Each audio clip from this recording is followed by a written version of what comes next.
രമേശ് ചെന്നിത്തല എഴുതിയ ആദ്യ നോവൽ നിയോഗം പ്രകാശനം ചെയ്തത് ഇക്കഴിഞ്ഞ മാർച്ച് ആദ്യവാരമാണ്.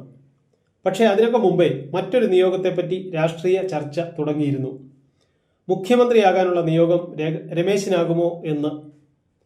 വി.ഡി. സതീശന്റെയും കെ.സി. വേണുഗോപാലിന്റെയും പേരുകൾ കൂടി രമേശിനൊപ്പം ചേർത്ത് വെച്ച് ആ നിയോഗ ചർച്ച വിപുലമായി. തിരഞ്ഞെടുപ്പ് ഫലം വരാനിരിക്കുന്ന മെയ് മാസം പിറന്നാൾ ആഘോഷിക്കുന്നവരാണ് ചെന്നിത്തലയും സതീശനും എന്നത് മറ്റൊരു കൗതുകം. പ്രായവും രാഷ്ട്രീയ പ്രവർത്തന കാലവും വെച്ച് നോക്കുമ്പോൾ മൂപ്പനാണ് ചെന്നിത്തല. മെയ് 25-ന് അദ്ദേഹം 70-ലേക്ക് കടക്കും. ചെന്നിത്തല ആദ്യം MLA ആകുന്നത് 1982-ൽ ഹരിപ്പാട്ട് നിന്ന്. വി.ഡി. സതീശൻ ആദ്യമായി നിയമസഭയിൽ എത്തുന്നത് 2001-ൽ പറവൂരിൽ നിന്ന്. സതീശൻ മെയ് 31-ന് 61-ാം പിറന്നാൾ പിന്നിടും.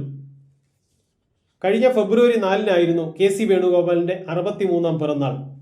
1996-ലാണ് വേണുഗോപാൽ ആലപ്പുഴ നിന്ന് ആദ്യമായി നിയമസഭാംഗമാകുന്നത്. മൂവരും തമ്മിലുള്ള ബന്ധത്തെക്കുറിച്ച് ചോദിച്ചപ്പോൾ രമേശ് ചെന്നിത്തല പറഞ്ഞത് ഇങ്ങനെ: KSU കാലം മുതൽ കൈപിടിച്ചു നടന്ന കുഞ്ഞനുജനാണ് വേണു. വേണുവിനെ ആലപ്പുഴ നിന്ന് ആദ്യമായി ലോക്സഭയിലേക്ക് മത്സരിക്കാൻ നിർബന്ധിക്കുന്നത് ഞാനാണ്. അന്ന് വയലാർ രവിയും VM സുധീരനും തമ്മിൽ ആലപ്പുഴ സീറ്റിനെ ചൊല്ലി തർക്കമുണ്ടായ സന്ദർഭമായിരുന്നു. വേണുവിന് മത്സരിക്കാൻ ഒട്ടും താല്പര്യം ഉണ്ടായിരുന്നില്ല. എന്റെ നിർബന്ധത്തിന് വഴങ്ങിയാണ് വേണു മത്സരിച്ചതും MP ആയതും. അതുപോലെ സതീശനെ NSU സെക്രട്ടറി ആക്കാനും MG യൂണിവേഴ്സിറ്റി യൂണിയൻ ചെയർമാനാക്കാനും എനിക്ക് നിയോഗമുണ്ടായി. അന്നേ നന്നായി പ്രസംഗിക്കുമായിരുന്നു സതീശൻ. കാർത്തികേയനും ഞാനും ചേർന്ന് ഇവരടക്കം ഒട്ടേറെ ചെറുപ്പക്കാരെ കൈപിടിച്ചുയർത്താനായി. അച്ഛന്റെ കുടുംബവേരുകൾ തേടി അമേരിക്കയിൽ നിന്ന് ഒറ്റപ്പാലത്തെത്തുന്ന പെൺകുട്ടിയുടെ കഥ പറയുന്ന നിയോഗം നോവലിലെ ഒരു ഭാഗം വായിച്ചുകൊണ്ടാണ് രമേശ് ചെന്നിത്തല സംഭാഷണം തുടങ്ങിയത്. സംഭാഷണ ദിനം ചെന്നിത്തലയുടെ 40-ാം വിവാഹ വാർഷിക ദിനവുമായിരുന്നു. 10ാമത് മാത്രമല്ല, ഇന്നെന്റെ വിവാഹ വാർഷികമാണ്. 40ാമത് വിവാഹ വാർഷികമാണ്.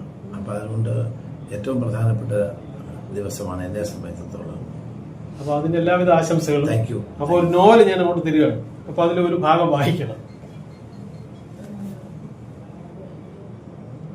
അതിൽ ഏഞ്ചലും വിനയേന്ദ്രൻ മകളെ സ്വീകരിക്കുമോ അതോ തള്ളി പറയുമോ എന്നോർത്തപ്പോൾ ഷാർലറ്റിന്റെ ഉള്ളിലൊരു നീറ്റലുണ്ടായി. അവൾ തന്റെ മകളല്ലെന്ന് വിനയേന്ദ്രൻ പറഞ്ഞാൽ ഏഞ്ചൽ ഒരിക്കലും അത് താങ്ങാനാവില്ല. അച്ഛന്റെ നെഞ്ചിലെ ചൂടേറ്റ് ഒരു ദിവസമെങ്കിലും കഴിയണമെന്ന് അവൾ ആശിച്ചുപോയി. പക്ഷേ വിനയേന്ദ്രന് കേരളത്തിൽ മറ്റൊരു കുടുംബമുണ്ടെങ്കിൽ, ഭാര്യയും മക്കളും ഉണ്ടെങ്കിൽ ഏഞ്ചലിനെ ഒരിക്കലും മകളായി അംഗീകരിക്കില്ല. അമേരിക്കക്കാരിയായ ഒരു സ്ത്രീ തനിക്കൊരു മകളുണ്ടെന്ന് സമൂഹം അറിഞ്ഞാലുള്ള അപമാനം ഭയന്ന് വിനയേന്ദ്രൻ തന്റെ മകളെ തള്ളി പറയുന്നു. ഏഞ്ചലിന് സഹിക്കാനായെന്ന് വരില്ല. ചിലപ്പോൾ ജീവിതത്തോട് തന്നെ അവൻ ഗുഡ് ബൈ പറഞ്ഞെന്നിരിക്കും. ഷാർലറ്റിന്റെ നെഞ്ചുപിടയും. അപ്പോ രാഷ്ട്രീയക്കാരനായ രമേശ് ചെന്നിത്തല അറിയാം, പ്രസംഗനെ അറിയാം, ലേഖനം എഴുതുന്ന ആളെ അറിയാം. പക്ഷെ കഥകളും സാഹിത്യത്തില് എഴുതി വരുന്ന ഏത് കാലങ്ങളിലാണ് തുടങ്ങിയത്? എനിക്ക് നോവൽ ഒത്തിരി ഇഷ്ടമാണ്. വായിക്കാൻ ഏറ്റവും ഇഷ്ടം നോവലാണ്. കുട്ടിക്കാലത്ത് ഡിറ്റക്റ്റീവ് നോവലായിരുന്നു. അത് കഴിഞ്ഞ് പിന്നെ നോവലായി. അപ്പം മലയാളത്തിൽ ഇറങ്ങുന്ന എല്ലാ നോവലുകളും വായിക്കാനുള്ള ശ്രമം നടത്തുന്ന ഒരാളാണ്. കുറെ കാലമായി ഇങ്ങനെ ഒരു ആശയം എൻ്റെ 2-3 വർഷമായിട്ട് എൻ്റെ മനസ്സിൽ ഇതുണ്ട്.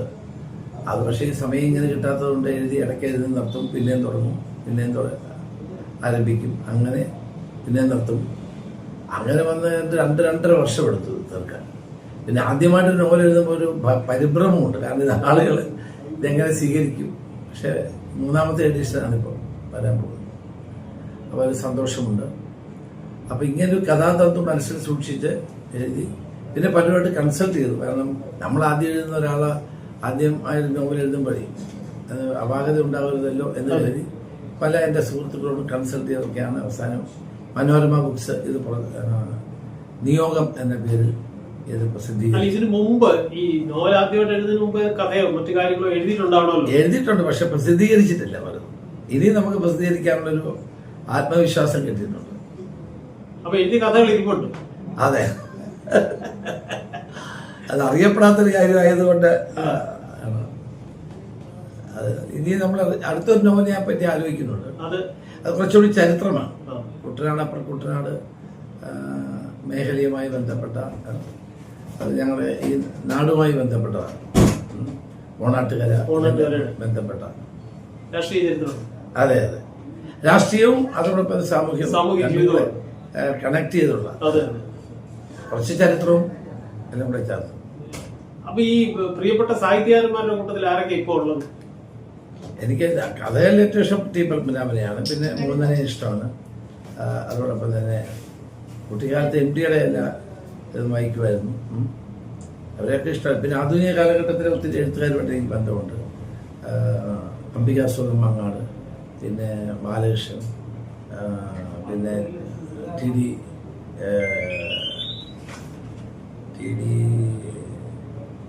നമ്മുടെ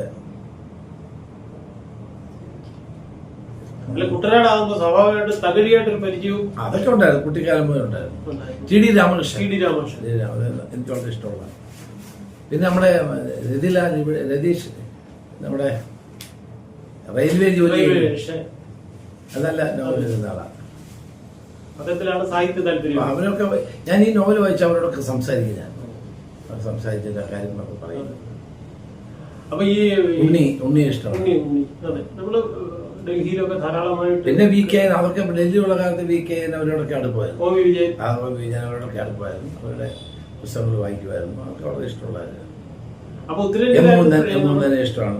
ദേശീയ തലത്തില് ഇംഗ്ലീഷും ഹിന്ദിയും ഒക്കെ സാഹിത്യ മണ്ഡലത്തിൽപ്പെട്ടവരൊക്കെ ഇടപെടാനുള്ള സാഹചര്യമുണ്ട്. അങ്ങനെ ബന്ധപ്പെട്ട് പരിചയപ്പെട്ട സാഹിത്യന്മാരൊക്കെയാണ് അത് ഹിന്ദിയിലെ ഏറ്റവും ഒരു കാലത്ത് ഞങ്ങള് വളരെ ചെറിയ പ്രായത്തിൽ മൈഥിലി ശരൺ ഗുപ്ത നല്ല സാഹിത്യമാണ്.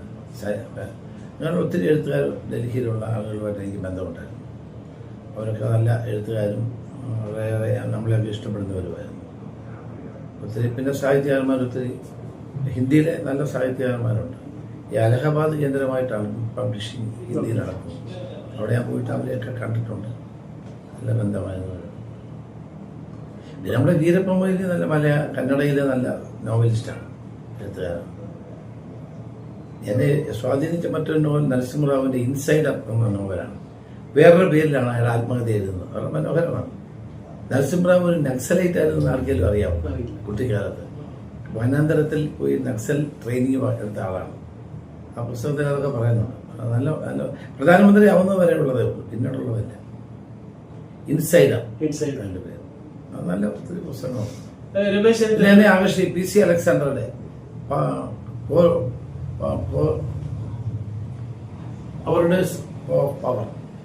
ആത്മകഥ. നല്ല മനോഹരമായ ഒരു ആത്മകഥയാണ്. ആത്മകഥ ഞാൻ വായിക്കും കേട്ടോ. നോവൽ കഴിഞ്ഞാൽ പിന്നെ ആത്മകഥയാണ്. കാരണം ആത്മകഥയിലൂടെ നമുക്ക് ഒത്തിരി കാര്യങ്ങൾ കിട്ടും. പേമന്റെ ആത്മകഥ, AKGയുടെ ആത്മകഥ, EMSന്റെ ആത്മകഥ, ഇതൊക്കെ ഞാൻ വായിച്ചിട്ടുള്ളത്.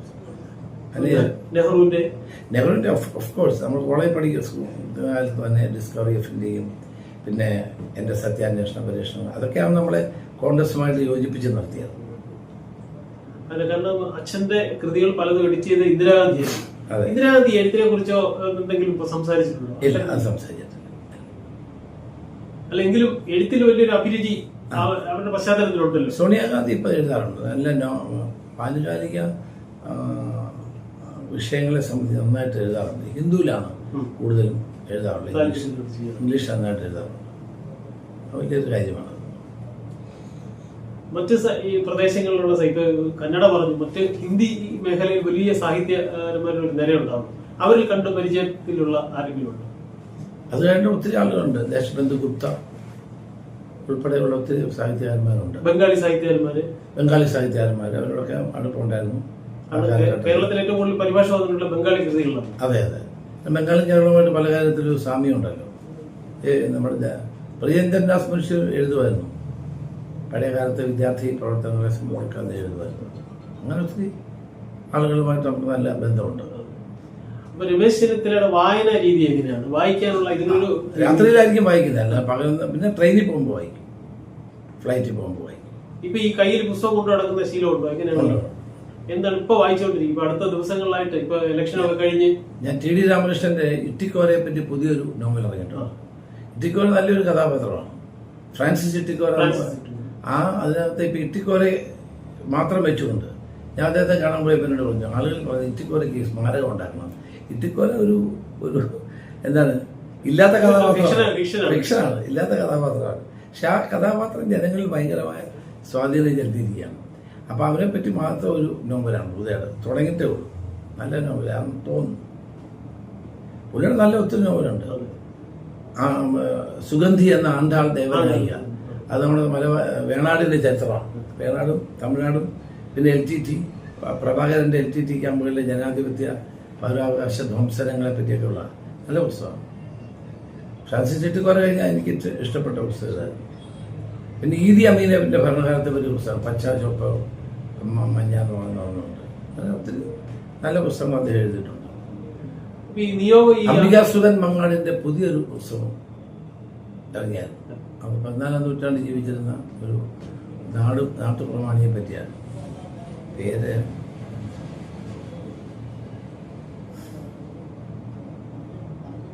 ഈ നിയോഗം അമേരിക്കയുടെ ഒരു പശ്ചാത്തലത്തിലേക്ക് വരണമെങ്കിൽ ആ ഭൂപ്രദേശമൊക്കെ മനസ്സിലാക്കി. അതെ, ഞാൻ പോയിട്ടുണ്ട്, ധാരാളം തവണ ഞാൻ പോയിട്ടുണ്ട്. ഷിക്കാഗോയിൽ ഞാൻ ധാരാളം സമയം പോയിട്ടുണ്ട്. എൻ്റെ ഒരു ഫ്രണ്ടുണ്ട് ഫെലിക്സ്, ഇടയ്ക്കിടയ്ക്ക് ടിക്കറ്റൊക്കെ അയച്ചതാണ്, പോയി പുള്ളിയുടെ കൂടെ കുറച്ച് ദിവസം താമസിക്കുക. അങ്ങനെ ആ സ്ഥലങ്ങളൊക്കെ മനസ്സിലാക്കിയിട്ടുണ്ട്. സ്ഥലം മനസ്സിലാക്കിയ പോലെ ഒരു കഥാപാത്രങ്ങൾ, കാരണം ഈ കേരളമായ പശ്ചാത്തലത്തിൽ വിനയേന്ദ്രൻ എന്ന കഥകളി നടൻ, അവിടെ ഏഞ്ചൽ, അവിടെ അവര് IT ഓഫീസർ, IT ഉദ്യോഗസ്ഥനായിട്ട് പോയതാണ്, കമ്പനി വിട്ടതാണ്. അങ്ങനെയാണ് ഏഞ്ചലിനെ പരിചയപ്പെടുന്നത്. അതൊരു ഫിക്ഷനാണോ അതോ ഒരു ടോട്ടലി ഫിക്ഷൻ? അതിനകത്തൊരു വിൽഫ്രഡ് ഡിസൂസ വരുന്നുണ്ടല്ലോ. അതിലിങ്ങനെ അയാളുടെ മകനും മക്കളും ഒക്കെ മരിച്ചു പോയല്ലോ. അതിന്റെ ഒരു മനസ്സിൽ വന്നൊരു കഥാപാത്രം മരിച്ചു പോയപ്പോൾ അവരും മരിച്ചില്ല എന്നുള്ള ധാരണയിൽ ഇപ്പോഴും വടി ചുഴറ്റി ഇങ്ങനെ എല്ലാവരും കണ്ട് അവരെ കണ്ടോ എന്ന് ചോദിച്ചാൽ നടക്കുന്നത്. അങ്ങനെ ചില കഥാപാത്രം നമ്മുടെ നാട്ടിലില്ലേ, ആ നാട്ടിലുണ്ടാകുന്ന കഥാപാത്രത്തെ നമ്മൾ അങ്ങനെ അവിടെ കാണിച്ചതാണ്. അല്ലെങ്കിൽ പ്രൊഫസറായിരുന്നു. അപ്പൊ ഈ തെരഞ്ഞെടുപ്പ് രാഷ്ട്രീയത്തില് അല്ലെങ്കിൽ രാഷ്ട്രീയമായിട്ട് ജീവിതമായിട്ട് ബന്ധപ്പെട്ട നിരവധി സംഭവങ്ങൾ ഇങ്ങനെ യാത്രക്കിടയിൽ അനുഭവത്തിൽ നല്ല സംഭവങ്ങളല്ല, നമ്മൾ ഈ നോവലുകളിൽ നമ്മൾ കണ്ടുമുട്ടിയ പല കഥാപാത്രങ്ങളും. ഇതിനകത്തൊരു സ്ത്രീ പ്രാധാന്യമാണ് ഈ നോവലിൽ ശക്തമായ, വായിച്ചു കഴിയുമ്പോൾ മനസ്സിലാവും, ശക്തമായ സ്ത്രീ കഥാപാത്രങ്ങൾ അതിനകത്തുണ്ട്. ഒരു രുക്കുമുത്തശ്ശിയുണ്ട്, വെരി സ്ട്രോങ് ക്യാരക്ടറാണ്. ആ കുടുംബത്തെ മുഴുവൻ നയിക്കുന്ന ആളാണ്. പിന്നെ ആ കുടുംബത്തിലെ അംഗമല്ലെങ്കിൽ പോലും ഒരാൾ എല്ലാ രഹസ്യങ്ങളും അറിയാവുന്ന ഒരാൾ. അതൊക്കെ അങ്ങനെ ചില നാട്ടിൽ കുടുംബങ്ങളിൽ ഉണ്ടാവുമല്ലോ. ആ കുടുംബത്തിലായ ആളായിരിക്കില്ല, പക്ഷെ കുടുംബത്തിന്റെ എല്ലാ കാര്യങ്ങളും അറിയാവുന്ന, നയിക്കുന്ന, ഉപദേശങ്ങൾ കൊടുക്കുന്ന ആളുകളൊക്കെ നമ്മുടെ നാട്ടിലുണ്ടാവുമല്ലോ. അപ്പം നമ്മുടെ ദൈനംദിന ജീവിതത്തിൽ നമ്മൾ കണ്ടുമുട്ടുന്ന പല കഥാപാത്രങ്ങളും ഈ നോവലിൽ പരാമർശ വിഷയമായിട്ടുണ്ട്. ഈ മലയാളത്തിലെ നോവലിസ്റ്റുകളായ രാഷ്ട്രീയക്കാരെ ആരൊക്കെയാണ് അറിയാൻ പറ്റുന്നത്? സാഹിത്യകാരന്മാരുണ്ട്, ലേഖനം എഴുതുന്നവരുണ്ട്, പക്ഷെ നോവൽ എഴുതി ഒരു പേരില്ല. എനിക്കറിയാം, അങ്ങനെ ഓർമ്മയില്ല. അപ്പോ 2 ആഴ്ചയോടെ കഴിയുമ്പോൾ കേരളത്തിൽ പുതിയ മുഖ്യമന്ത്രി വരും. ഇപ്പൊ നോവലിസ്റ്റായ രമേശ് ചെന്നിത്തല ആ മുഖ്യമന്ത്രിക്ക് മുന്നിൽ 2 നിർദ്ദേശം വെച്ച എന്തായി? സമയമുണ്ടല്ലോ. അല്ല, സാഹിത്യകാരൻ എന്നുള്ള നിലയില് ഒരു കാര്യം പറയാണ്, കേരളത്തിലെ അടിസ്ഥാന തീർച്ചയായിട്ടും നമ്മുടെ ഗവൺമെന്റ് വന്നാൽ നമ്മള് സാഹിത്യത്തിനും പുസ്തകത്തിനും എഴുത്തുകാർക്കും വലിയ പ്രാധാന്യം കൊടുക്കും. ഇന്ന് പലപ്പോഴും പല എഴുത്തുകാരും പട്ടിണിയിൽ ഇത് അറിയുന്നില്ലെന്ന് വളരെ അവരെഴുതിയ പുസ്തകങ്ങൾ വിലപ്പെട്ട പുസ്തകങ്ങളാകും, പക്ഷെ അത് വേണ്ട പോലെ വിറ്റ് പോകുന്നില്ല. അതോടെ ജി സുധാകരൻ പണ്ട് സഹകരണ ബാങ്കിൽ പുസ്തകം വായിക്കാൻ പരിപാടി വെച്ചു, നല്ലതായിരുന്നു. അപ്പോൾ അവരുടെ പുസ്തകങ്ങൾക്ക് വില കിട്ടുന്നില്ല, അവർക്ക് റോയൽറ്റി കിട്ടുന്നില്ല, ഇതൊക്കെ വലിയ പ്രശ്നങ്ങളാണ്. അപ്പം അങ്ങനെയുള്ള അവരെ താങ്ങി നിർത്തേണ്ടത് ആവശ്യം, പ്രോത്സാഹിപ്പിക്കണം. നമ്മൾ കൂടുതൽ അവർക്ക് വേണ്ട സഹായങ്ങൾ ചെയ്യണം. സാഹിത്യം ഒന്നുമല്ല ഞാൻ ചോദിക്കുന്നത്, കേരളത്തിന്റെ പൊതുവായ ജീവിതത്തിൽ പ്രധാനപ്പെട്ട ചില കാര്യങ്ങളുണ്ട്. പിന്നെ എനിക്ക് മനസ്സിലാക്കാൻ കഴിയുന്നത് പറഞ്ഞാൽ 60 വയസ്സിന് മുകളിലുള്ളവരുടെ ജനസംഖ്യ കൂടിക്കൊണ്ടിരിക്കുന്നു, നവജാത ശിശുക്കളുടെ എണ്ണം കുറയുന്നു, മുതിർന്നവർ ഒറ്റപ്പെട്ട ജീവിതം നയിക്കുന്ന ഒരു സമൂഹമായി കേരളത്തിൽ മാറിക്കൊണ്ടിരിക്കുന്നു. തന്നെ പ്രായമുള്ള ഭാര്യയും ഭർത്താവും മാത്രം, ഭർത്താവിന്റെ മരണശേഷം വിധവ ഒറ്റയ്ക്ക് കഴിയേണ്ട അവസ്ഥ. അപ്പൊ ഇങ്ങനെ ഒരു മറ്റു സംസ്ഥാനങ്ങളിൽ ഇല്ലാത്തൊരു സാമൂഹ്യ അന്തരീക്ഷം കേരളത്തിലുണ്ട്. അപ്പൊ അങ്ങനെ വരുമ്പോ കേരളത്തിലെ പുതിയ മുഖ്യമന്ത്രിക്ക് മുന്നിൽ 2 നിർദ്ദേശം വെച്ചാൽ ഇതുമായിട്ട് ബന്ധപ്പെട്ട് എന്തൊക്കെ പറയാൻ പറ്റും? നമ്മുടെ ഇന്ദിരാ ഗ്യാരണ്ടി തന്നെ അതിൽ പറയുന്നുണ്ട്, വൃദ്ധജനങ്ങൾക്ക് വേണ്ടി ഒരു വകുപ്പ് തന്നെ നമ്മൾ ഉണ്ടാക്കും.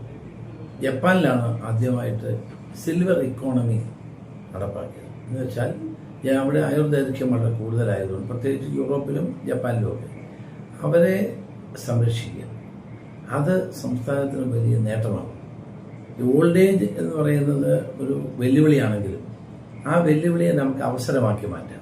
അതാണ് സിൽവർ ഇക്കോണമി. എന്ന് വെച്ചാൽ അവർക്ക് അവരുടെ പരിരക്ഷ.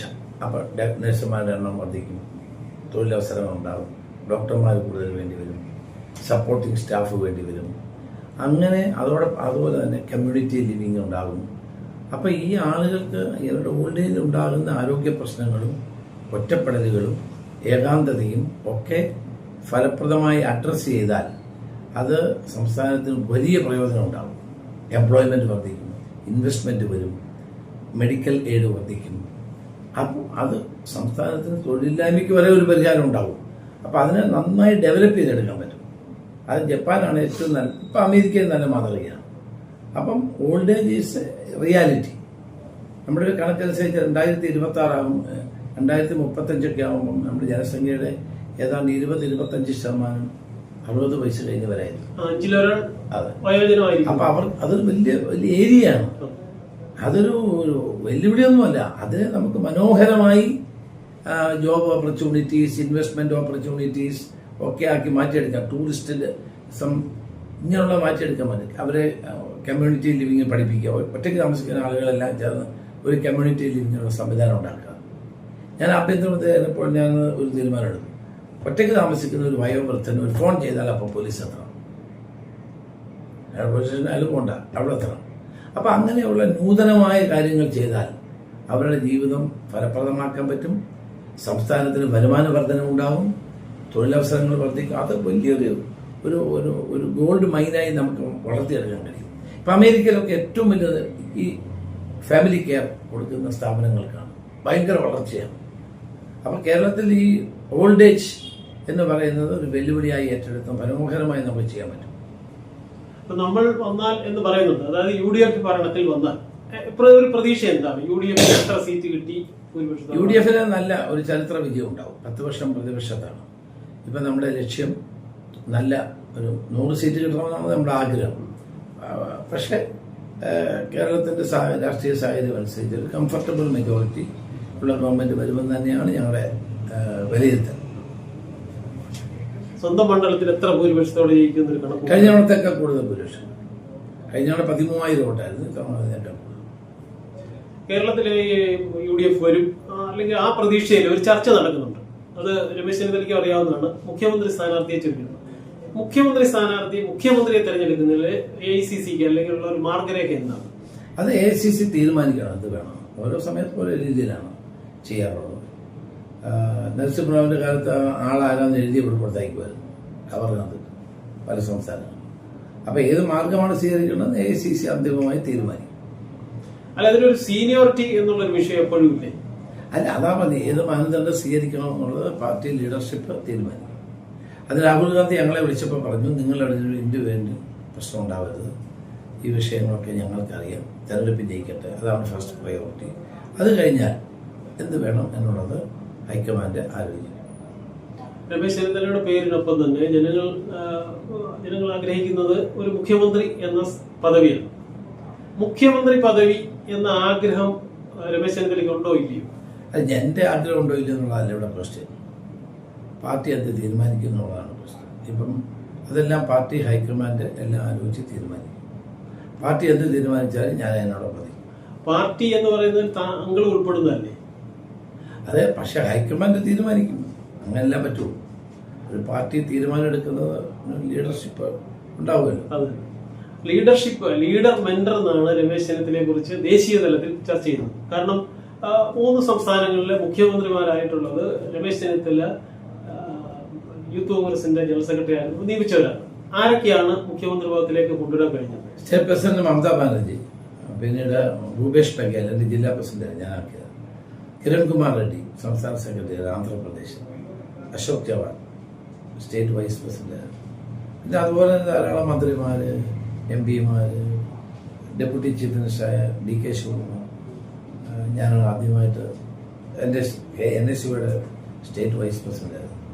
അപ്പോൾ ഒത്തിരി ആളുകളെ നമ്മൾ വളർത്തിക്കൊണ്ടുപോകുന്നുണ്ട്. അപ്പോൾ അത് അവരുടെയൊക്കെ വളർച്ച കാണുമ്പോൾ നമുക്ക് സന്തോഷമാണ്. ഇവരൊക്കെ ഇത്രയും വളർന്നല്ലോ.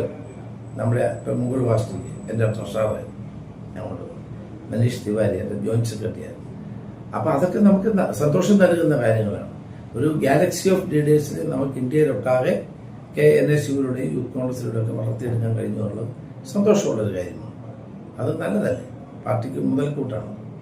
സംസ്ഥാന തലത്തിലേക്ക് വന്ന ആരൊക്കെയാണ് ആ കാലയളവിൽ, അതായത് 82-ല് ആദ്യം എം എൽ എ ആകുന്നു, മന്ത്രിയുമാകുന്നു, ആ കാലയളവിൽ അല്ലെങ്കിൽ ഇന്നുള്ള നേതാക്കന്മാർ K C Venugopal, V D Satheesan ഉൾപ്പെടെയുള്ള ധാരാളം നേതാക്കന്മാർ, കേരളത്തിലെ എം എൽ എമാരും എം പിമാരും വളർന്നു വന്നതൊക്കെ ആ കാലഘട്ടത്തിലാണ്. അതിന് ഞാനും കാർത്തികേയനുമാണ് അവരെല്ലാം വളർത്തിയെടുക്കാൻ മുൻകൈയ്യെടുത്തത്. നമുക്കിപ്പോൾ അഭിമാനമുണ്ട്. നമ്മൾ കൊണ്ടുവന്ന നമ്മളെ വളർത്തിയ നേതാക്കന്മാർ ഈ നിലയിലൊക്കെ വളർന്നു വന്നതിൽ നമുക്ക് അഭിമാനമുണ്ട്. V D Satheesan M L A ആകുന്നത് താങ്കൾ എം എൽ എ ആയി 20 വർഷത്തിന് ശേഷമാണ്. പക്ഷെ അതിന് മുമ്പ് തന്നെ ഒരുമിച്ചുള്ള പ്രവർത്തനങ്ങൾ ആരംഭിച്ചിരുന്നു. ഏത് കാലയളവിലാണ്? അതെ, വിദ്യാർത്ഥി രംഗത്ത് യൂണിവേഴ്സിറ്റി യൂണിയൻ ചെയർമാനാക്കി ആദ്യം. അത് മഹാത്മാഗാന്ധി യൂണിവേഴ്സിറ്റി. ഇന്ന് നന്നായിട്ട് പ്രസംഗിക്കുന്ന ആളാണ്, അതിന് പ്രവർത്തിക്കുന്ന ആളാണ്. നല്ല ചെറുപ്പക്കാരൻ്റെ വിദ്യാർത്ഥി രംഗത്ത് ഞങ്ങൾ വളർത്തിക്കൊണ്ട് പോകുന്നു. ഞാൻ അദ്ദേഹത്തെ NSUയുടെ ദേശീയ സെക്രട്ടറി ആക്കുന്നു.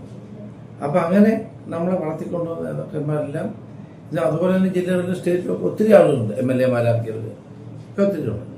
ഇതൊക്കെ നമ്മുടെ കടമയാണ്. നമ്മളൊരു സ്ഥാനങ്ങളിലിരിക്കുമ്പോൾ നമ്മൾ പുതിയ തലമുറയെ വളർത്തിയെടുക്കുന്നത് നമ്മുടെ ആവശ്യമാണ്. എന്നെ പോലെ ആളിനെ കെ കരുണാകരൻ കണ്ടെത്തിയില്ലായിരുന്നു ഞാനിവിടെ വരുവാണ്.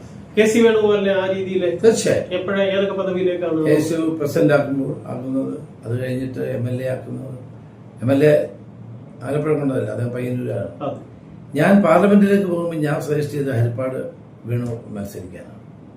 പാർലമെന്റിൽ അദ്ദേഹത്തെ നിർത്താൻ ലീഡറോട് ഞങ്ങളെല്ലാം കൂടെ പോയാണ് പറയുന്നത്. കാസർഗോഡ് പാർലമെന്റ് ലോക്സഭയിലേക്ക് പോകാൻ ഒരു താല്പര്യമില്ല. ഞാൻ നിർബന്ധിച്ചാണ്. അന്ന് വയലാർ രവി VM സുധീരനും തമ്മിൽ ചെറിയൊരു VM സുധീരൻ ആലപ്പുഴ നിൽക്കും, വയലാർ രവിക്ക് നിൽക്കണം. അവസാനം രണ്ടുപേരും നിൽക്കാതായി. അപ്പം നമുക്ക് ആളില്ലാതായി. അപ്പം നമ്മൾ സുധീരൻ്റെ രണ്ടുപേരോട് ആലോചിച്ചിട്ടാണ് ഞങ്ങൾ വേണുവിൻ്റെ പേര് പറയുന്നത്. ഒട്ടും താല്പര്യമില്ലായിരുന്നു പുള്ളിക്ക് പോകാൻ. അങ്ങനെയാണ് പുള്ളി ഡൽഹി പോകുന്നത്. ഇപ്പൊ ACC ജനറൽ സെക്രട്ടറി ആയിട്ട് എന്റെ പേരാണ് പറഞ്ഞത്. അപ്പൊ ഞാനാണ് സജസ്റ്റ് ചെയ്തത് വേണുവിന്റെ പേര്. അപ്പൊ അങ്ങനെ ഒത്തിരി കാലഘട്ടങ്ങളിൽ നമ്മളെല്ലാം ഒരുമിച്ച് പ്രവർത്തിച്ചിട്ടുള്ളവരാണ്. ഇന്നത്തെ ധാരാളം ML എമാര് മന്ത്രിമാരായിട്ടുള്ളവർ ഒക്കെ കേരളത്തിൽ കോൺഗ്രസിൽ ആ കാലഘട്ടത്തിലൂടെ വളർന്നു വന്നവരാണ്. അതേപോലെ തന്നെ പ്രധാനപ്പെട്ട ഒരു കാര്യം എന്ന് പറഞ്ഞാൽ ഈ തെരഞ്ഞെടുപ്പ് രാഷ്ട്രീയത്തിൽ അല്ലെങ്കിൽ തെരഞ്ഞെടുപ്പ് പ്രചരണത്തിനിടെ ഉണ്ടായ ചില ഔചാരിക സംഭവങ്ങൾ, ഇപ്പൊ ചാഴിക്കാടിന്റെ മരണം, ഇതേപോലെ ഒലയ്ക്കുന്ന ചില സംഭവങ്ങൾ ജീവിതത്തിൽ ഉണ്ടായിട്ടുണ്ടാവില്ല. തീർച്ചയായും അത് വലിയ സംഭവമല്ലേ. ഇടിവെട്ടേറ്റ് രണ്ടുപേരും നിൽക്കുമ്പോൾ ഒരാൾ ഇടിവെട്ടേറ്റ് മരിക്കുന്നു.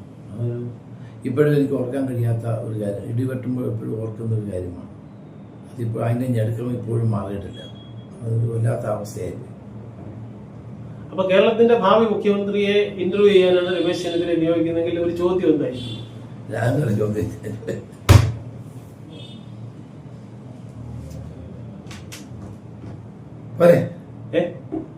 മുഖ്യമന്ത്രിയോട് ഒരു ചോദ്യം ചോദിക്കാൻ അവസരം കിട്ടിയ ഒരു ചോദ്യമില്ലേ?